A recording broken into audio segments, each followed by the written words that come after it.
if you ask me, Hasselbeck puts up good numbers every year, no matter who they plug in. Look at all the schleps they bring in to play wide receiver for Seattle. A bunch of no-name guys that we don't... Who's been Hasselbeck's best receiver? I mean, come on. Who's been his biggest name receiver? Darrell Jackson? Deion Branch? Are you kidding me? Listen, Hasselbeck makes these guys names that we know. All right? No matter who you plug in there, Hasselbeck will put up good numbers. He's consistent. Every year he puts up good numbers. Not huge numbers, but numbers good enough of plugging him in as just a solid starting quarterback. So Matt Hasselbeck, number 8. There's guys you'd rather have, but let's face it, if you have Hasselbeck, you're going to be all right. He's not going to lose any games for you. He's not going to win any on his own, but he's not going to lose any. But don't let people scare you off of Matt Hasselbeck because Bobby Ingram's hurt. I mean, please. Or Deion Branch. Give me a break. Well, they lost DJ Hackett to Carolina. Listen, it doesn't matter. They cycle in 5 new wide receivers every year for this guy, and he still puts up top 10 numbers. Come on. All right. Matt Hasselbeck, number 8. Number 9, and this is where it starts getting hard, okay? Number 9, I have Mark Bulger. But I almost want to sneak Kurt Warner in ahead of him. I almost want to sneak Kurt Warner in at number 9. And he may even be deserving of a higher spot. I want to see him stay healthy. I'm concerned that Warner won't stay healthy all season to put up those monstrous numbers that we know he can. But should he stay healthy all season, Kurt Warner might be a top 5 quarterback. But I'm going to sneak him in there at number 9. I'm going to go ahead and put Kurt Warner in there at number 9, and I'll make the revisions on my page a little later.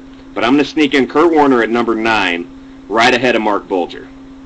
And this is going to get tough from here on out, because then I have to remember who I stuck in where, and I have to readjust my numbers. But number 9, Kurt Warner. This guy's a fantasy just freak show when he gets going. And it will happen this year. If he doesn't go down, look for Kurt Warner to just put up ridiculous numbers. Right? I mean, Arizona's so high-powered. He's throwing to Larry Fitzgerald and Anquan Bolden. All right, that might be a better receiving duo than he had in the Greatest Show on Turf days. That might be better than Isaac Bruce and a young Torrey Holt. It's tough. You can make the argument. But I love Kurt Warner this year, and the thing about it is he'll be undervalued. Somehow he will slip in your draft. You'll be able to get him late. You'll be able to pick the rest of your starting lineup, come back and get Warner later. Almost, I almost guarantee it. I mean, let's face it, you're probably in a 10-man league, a 12-man league, 14 at the most.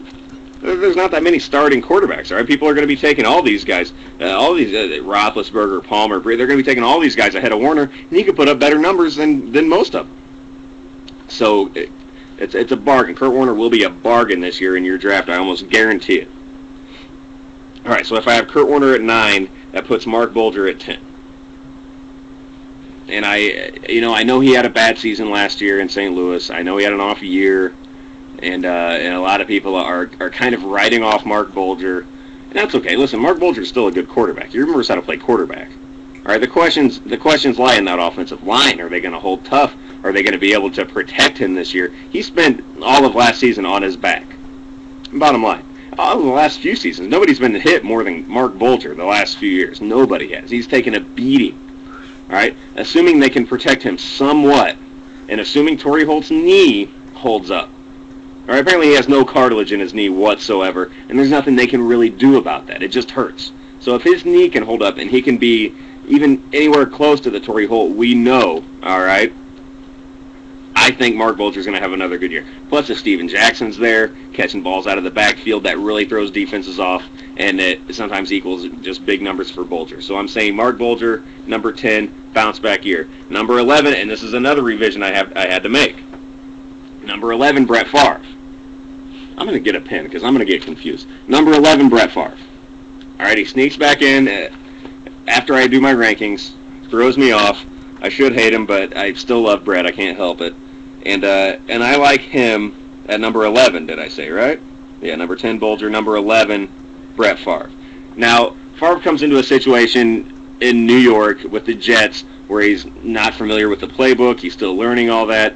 When it comes down to it, on Sunday, when he goes out there and says like he's a football player and he's a damn good quarterback and he has some receivers in New York that remind me a lot of the guys he had in Green Bay. Now he has Lavernius Coles, who's a deep threat, a burner, a guy to go deep, and he will get him the ball. And give him the ball deep, and that reminds me of Greg Jennings. That's just like Greg Jennings. On the other side, Lavernius Coles.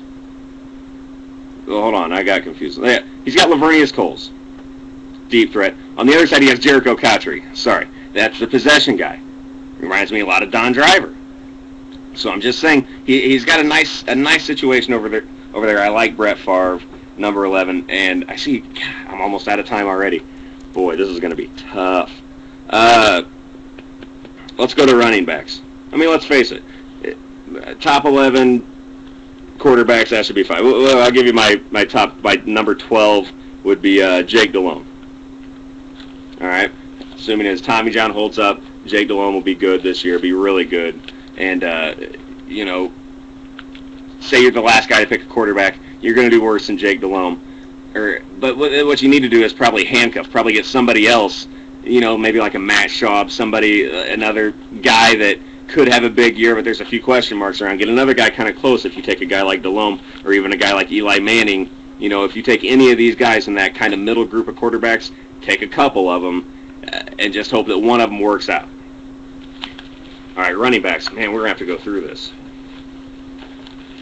Whew.